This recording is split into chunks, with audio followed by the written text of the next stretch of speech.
ये कहानी शुरू होती है एक खफिया लेबॉर्ट्री से, जहां एक खौफनाक मखलूक कैद होती है। अचानक कुछ गलत हो जाता है और वो मखलूक बाहर निकल जाती है। इसी रात एक छोटे से शहर हॉकिंस में चार दोस्त माइक, डेस्टन, लोकास और वुल डंजन्स एंड ड्रैगन्स खेल रहे होते हैं। खेल खत्म होने के बाद सब अपने घरों को रवाना हो जाते हैं, लेकिन रास्ते में वुल बायरस के साथ एक अजीब वाकया पेश आता है। जंगल के पास उसे एक खौफनाक साया दिखाई देता है और वो अचानक गायब हो जाता है। वुल की मां जवाइस बायरस अपने बेटे को तलाश करना शुरू करती है, मगर कोई सुराग नहीं मिलता।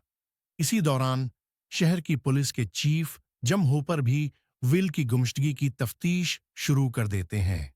दूसरी तरफ विल के दोस्त उसे ढूंढते हुए जंगल में जाते हैं, जहां उन्हें एक अजीब और गरीब लड़की मिलती है जिसका नाम इलियन 11 होता है। उसके सिर मंडे हुए होते हैं और वो बहुत खौफजदा लगती है। इसके पास गैर मामूली ताकतें भी होती हैं। एपिसोड के आखिर में जवाइस को अपने घर में अजीब बातें महसूस होती हैं। लाइट्स खुद ब खुद जल बुझ होने लगती हैं, जैसे विल कहीं ना कहीं जिंदा है और राब्ता करने की कोशिश कर रहा हो।